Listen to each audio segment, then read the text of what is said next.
Hi, welcome to U.N.I.Q.U.E Parenting. I am B Moist, and today I want to answer a question that I get asked a lot as a parent coach. I get asked this question almost by like every new client that I get, and it usually is after, we've kind of been together for a while and I'm answering questions about what's going on with behavior or temperament or, personalities or just, a particular diagnosis or whatever it may be. But that question typically is, when will my child grow out of this, or will they grow out of this? I think there's this fear, I guess, that parents have that whatever it is that they're experiencing is going to be forever.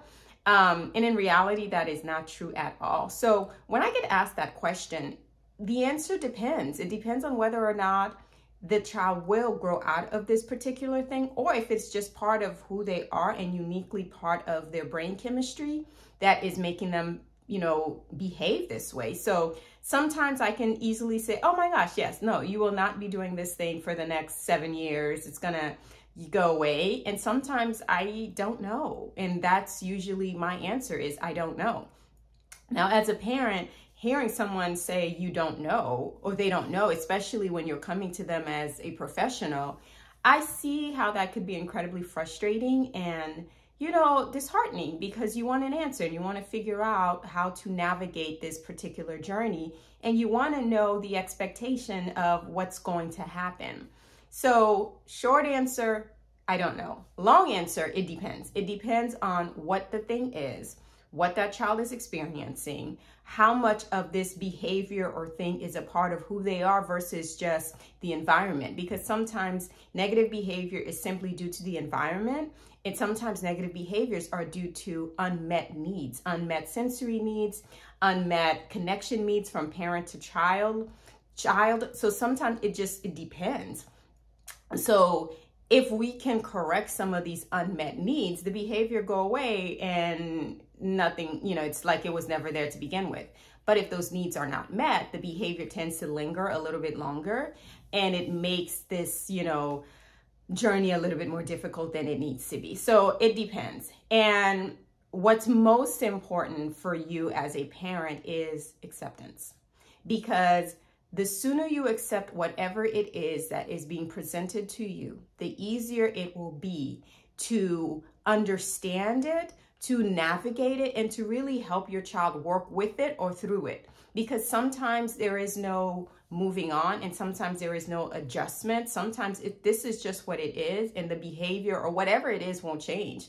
Now, when you have neurodivergent children, they are incredibly unique in the way that they process information. I have 2 of them. So some things just kind of change. It's like it's different, but the same. It's not necessarily you're dealing with the exact same thing you were dealing with when they were 3 or 4 or 5, but it has a little bit of a, I remember this, it just looks different. So there's a transition, but it typically tends to linger. And it usually is just part of that child's biochemistry. It's just who they are and how they process information and the information they take in and how they give it back to the world. So accepting that child for who they are, how they are, meeting their needs where they're at currently will make the biggest impact in a shift in your mindset. Once you can accept what you have, and once you can accept the situation that you're currently in, the thing that was so bothersome suddenly doesn't become that bad. It becomes, well, now that I know what I'm looking at and what I'm dealing with, I can adjust my expectations. I can also connect with my child in a different way that I haven't before, because I'm no longer blaming them, and I'm no longer angry, and I'm no longer mad at myself as a parent. And you're no longer, sitting there going, what did I do wrong? You didn't do anything wrong.